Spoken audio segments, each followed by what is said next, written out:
In section 15.2, we integrate perception and manipulation. Remember back in section 8.5, we had our object finder, where by using a depth image, we would be able to identify first the surface of the table, then the surface of a desired object, and from the top surface of that object, we would estimate the centroid given some a priori information about that object. So in this case, we had the toy block. In section 14.5, we had the object grabber. So given an action ID, an object ID, and a pose, we would then be able to grasp that object appropriately. So of course, we want to integrate both of this work. We first start by looking at the URDF file that is necessary for this to take place. Instead of using the URDF file directly, we're going to use Sacra files. Sacra files enable us to combine a number of different other Sacra files or even URDF files, and in this way create increasingly complex robot models. In the Baxter Variations package, we have a Sacra file called Baxter on Pedestal. And we'll see that we're going to be able to integrate 4 different files here. The first one is the regular Baxter URDF Sacra file, which is located within the Baxter description folder. We're going to integrate the right and the left grippers, the head-mounted connect, and the pedestal. So you can see that this file is very modular. The regular Baxter URDF is containing everything except the end tool, the visual system, and then kind of like the legs. So we can integrate that here. So let's take a look at that file. We can use raw set.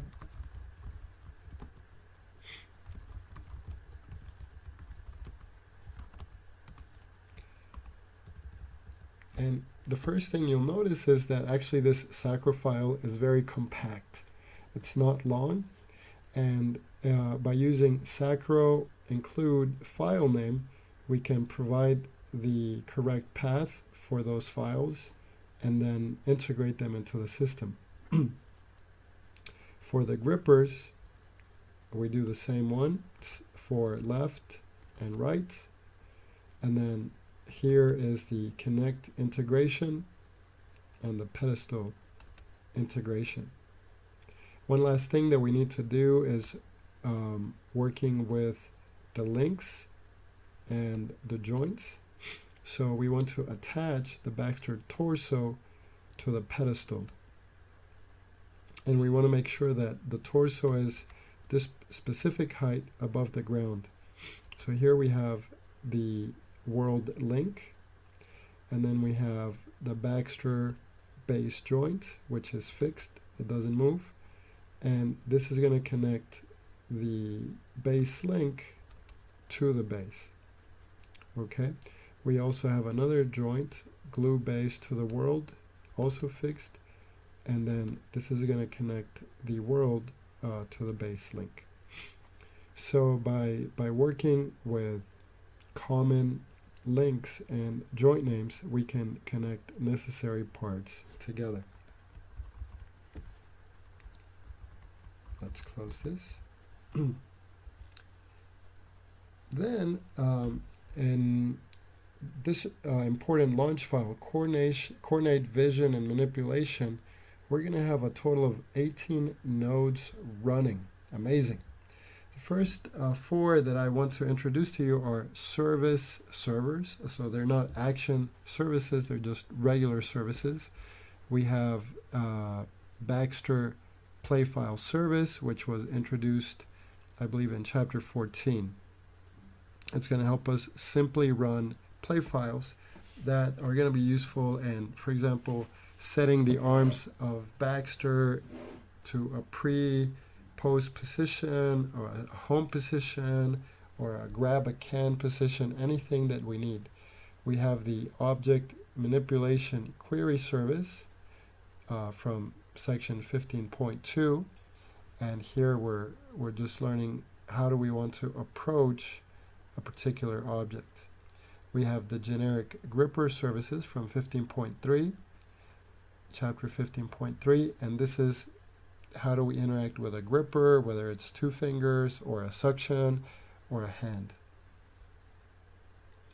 We have another service for setting block state for Gazebo, which was introduced in chapter 3. We have some initialization nodes, for example, static transform publishers that we need to get things straight, enabling Baxter, panning the head back to 0 in case the head is not facing forward, and then a play file to move the arms to the initial pose. We have 2 visualization nodes. The first one is starting our viz with a pre-saved configuration that is useful for our experiment, and also the tried display that will show up when we detect a desired object, and this was introduced in chapter 5.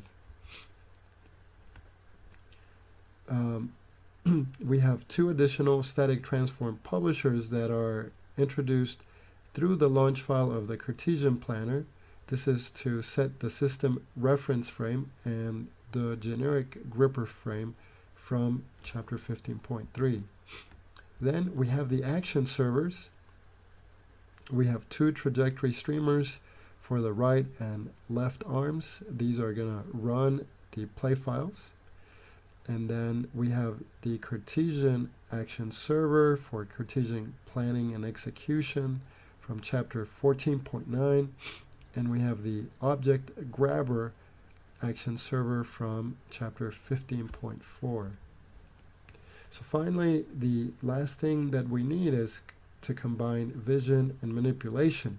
So we're going to use an action server called the command bundler. This is within the coordinator package, and basically this is going to have an interface to 2 action servers, object finder, object grabber. And this is really the heart of today's lecture. So if we go to the coordinator package, we're going to see that we have an example code like acquire block client. So this is an action client whose goal is to help the robot pick up a block. The client, the action server, is defined by this main name manipulation task. We'll also have the manipulation task.action. These action file message is an extension of the object finder and the object grabber.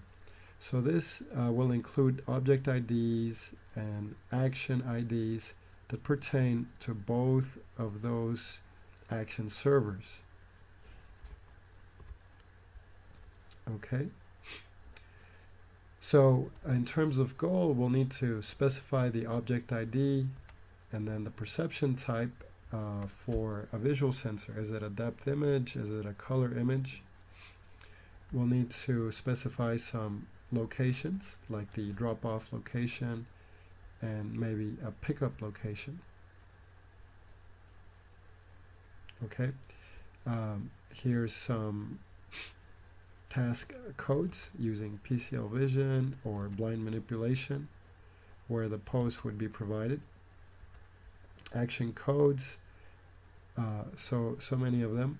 Get a pickup pose or find a table surface, grab an object, drop off an object, etc. Okay, and here's the goal specification, action code, object code, pickup frame, drop-off frame, gripper, goal frame. Some return codes, whether we succeed or fail, and then some feedback. This feedback right here is probably the most extensive we have seen from our code.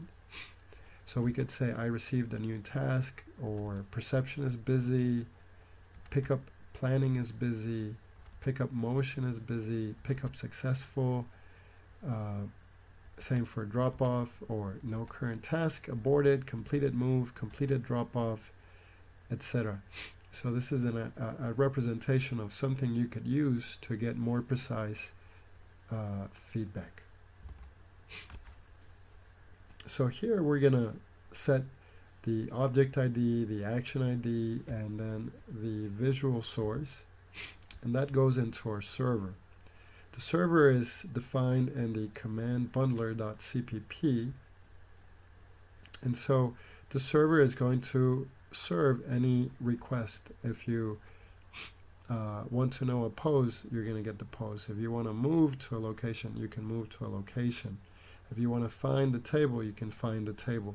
And it's going to do that through these two action clients, the finder client, the grabber client, and which, when they're triggered, will call the appropriate action server, the object finder action server from chapter 8.5, or the object grabber action server from 15.4. This is building exactly on what we did in our previous chapter with the object grabber. And so this section right here on the top left is the addition to what we included last time in our previous lecture. And so this coordinator launch is really setting up Baxter to preposition the arms in a way that that allows the robot to descend on the objects and not hit the table. It also sets up the arms to avoid occlusion of the Kinect sensor. We want the hands to come from the side, not from the center. So we're going to run this again. Let's turn over right here. So we start with our Gazebo ROS empty world.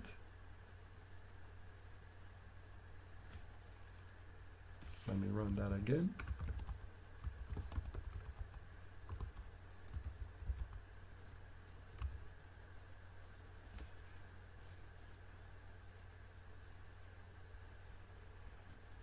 Okay, launch the Baxter Variations, Baxter on pedestal with Kinect launch file.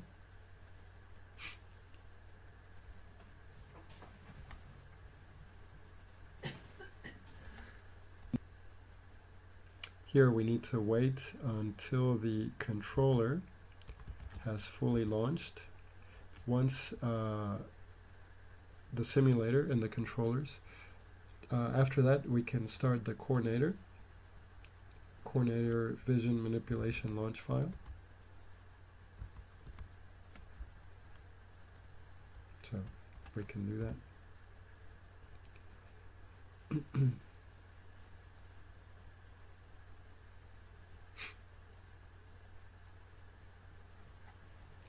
If our toy object is still on the floor, we can reset the state. So we can do that with RusRun, example, Gazebo set state, reset block state. Immediately the visual system can catch that.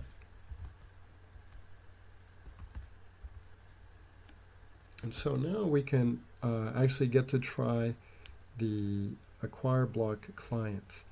This will use perception and then identify the goal, pass it to manipulation, and we can run this using the coordinator package, RusRun coordinator acquire block client. So let's go ahead and try that.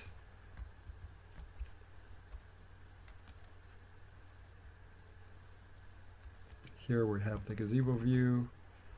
Let me prepare the Arvis view for you guys as well. Maybe right here.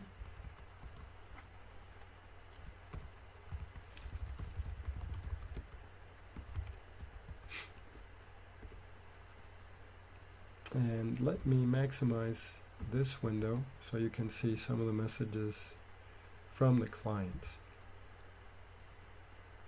Waiting for server, connected, sending the goal. So So the triad display is right here on the object. We go down, try to achieve the grab. So barely made it, and then return to this pre-pose. Okay, and then we can get this success for our last trial. Fantastic. So this is the first time where we see an actual pick and place working successfully in a reactive framework using sensor information. It's a complex system, but this is how we do it in a reusable and scalable way. So this is the outcome, and we can see how the frame of the gripper also aligns with the frame of the object, which is important for appropriate grasps. Feel free to run this video from YouTube or Yoku. So here I want to point out the coordination vision manipulation launch file has behaviors that are useful for manipulation and perception. This is part of the command bundler node. So as I mentioned before, we have two actual clients instantiated inside of our inside of the server, Object Finder and Object Grabber. These two are instantiated inside the manipulation task action service, which uses the message we already saw earlier, manipulation task.action. And so here in the command bundler, we're going to be listening for the manipulation task goal. Once we have that, we are able to trigger different behavior. The server can move the arms to approach from above. If we do this, we're going to use object coordinates and strategy from the online manipulation query service. We can open the hand using the generic gripper server.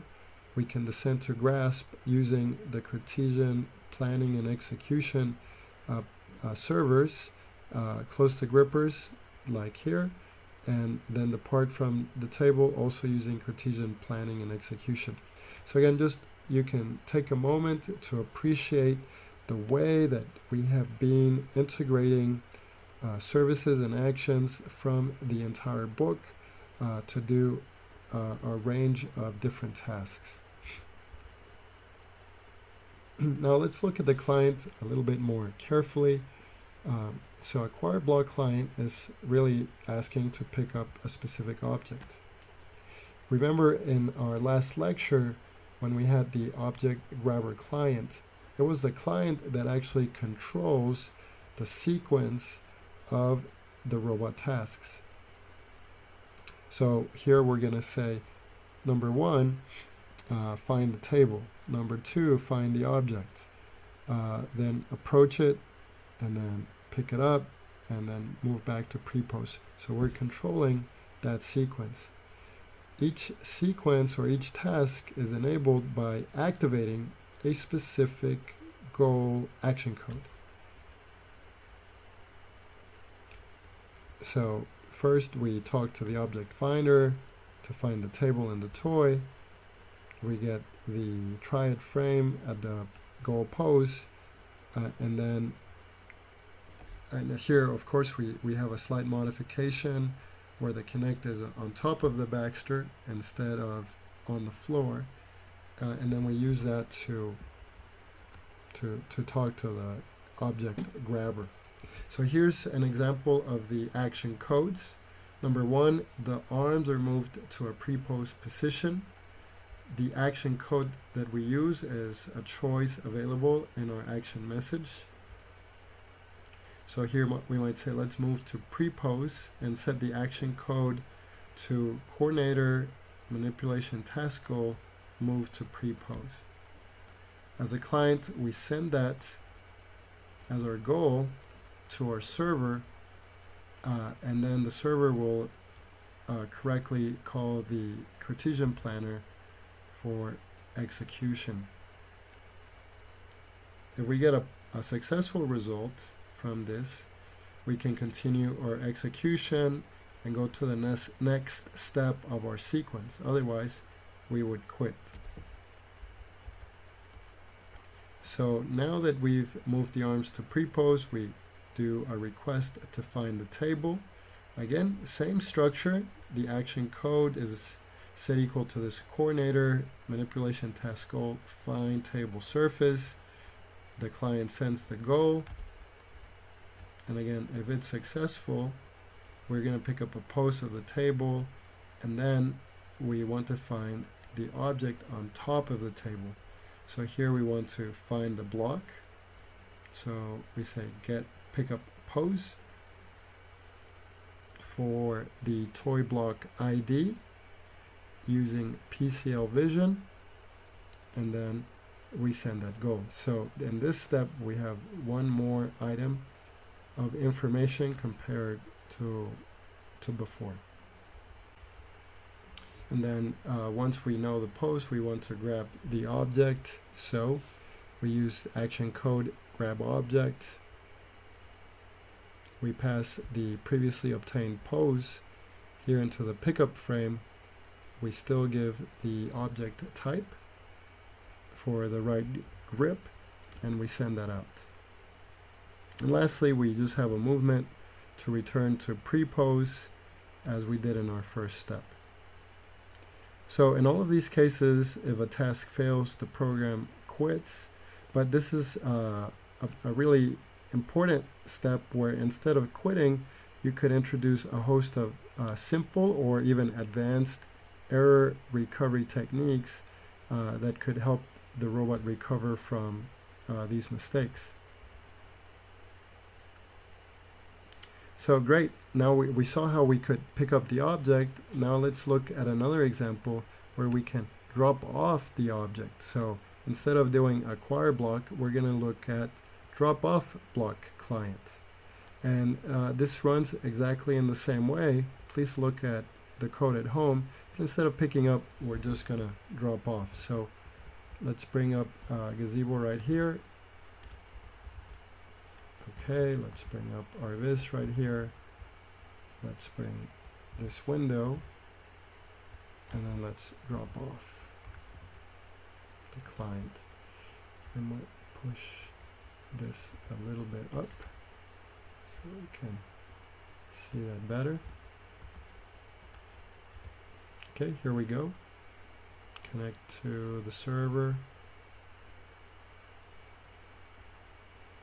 Here we have a mistake as the block escapes our hand. That happens because we didn't have a great grasp, and then we lift up our hand. Okay, so here it's also interesting because you saw perhaps for the first time an example where we have an accident, an unexpected accident. This is common in robotics. It's great to be able to see it in a simulation. It definitely will happen with the real robots. Thankfully, in the simulation, we can just then do the reset command for the block state and then bring it back up if we just want to run that again. And that's why simulations can be really useful, because we can run all kinds of things very fast and save a lot of time.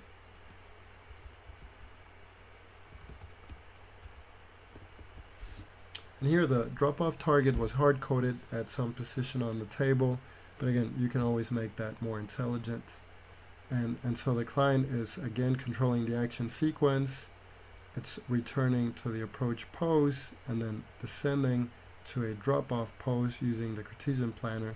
We open the gripper and then withdraw from that position using the Cartesian planner. A third and final example will combine the object pickup and the drop-off to do a looping behavior of picking and dropping. This one is called Coordinator Action Client Tester. So let's go ahead and run that one.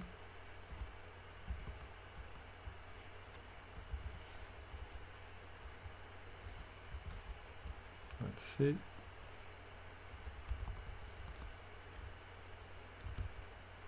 Here we go. So this is the action client tester. Here we have the client, here we have the server.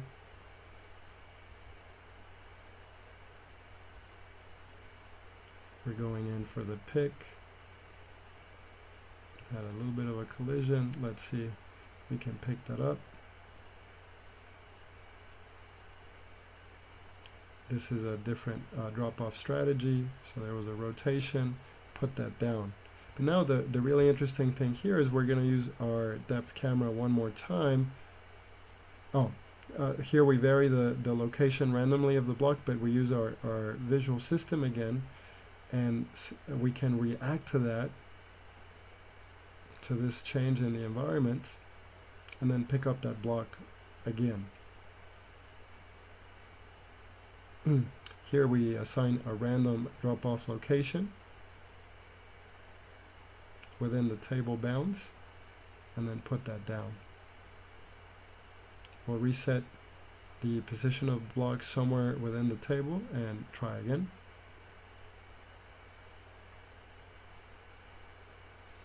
And now you have a really robust program where you can test endless numbers of pick and places with a system that is hierarchical and at which the highest levels are only concerned with the task but don't need robot-specific information. That's always taken care by the servers lower down. Okay, fantastic. So I hope you can appreciate how we have achieved this complexity, but able to run it in a very simple way. So as I mentioned here, the client is repeatedly asking the action server to perceive the block, plan and execute the grasp, drop off at a specific coordinate, or a random coordinate, I should say. It actually also includes logging failure data, and then using the set block state to reposition the block at random but reachable poses. That's all for section 15.2. Let's go to the wrap-up.